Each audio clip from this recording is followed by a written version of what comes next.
کله کله تخپل ځان هم نظر اولې شي، خپل اولاد باندې هم د سترګو تاثیر اچولې شي. کله کله به د پام شوی داسې حس کوي چې ډیر وخت کې ناروغه شوی نیم سملاسي او دور یو ورځ وروسته په ناروغه شي. بیبي عائشه رضی الله عنها یو حدیث روایت کړی چې رسول الله صلی الله علیه وسلم ورته ویلي استعیذوا بالله من العين فإن العين حق.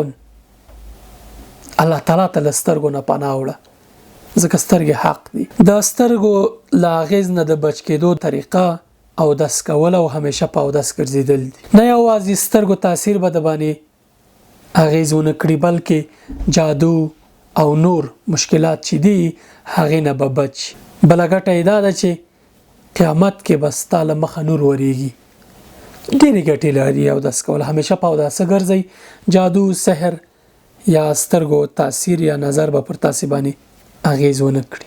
کغواړی له دغه ویډیو او زما له نورو ویډیوګانو نه ستاسو ملګری کورنۍ او ټول مسلمانان ګټه واخلي لطفا دا ویډیو له خپل ملګرو سره شریک کړئ.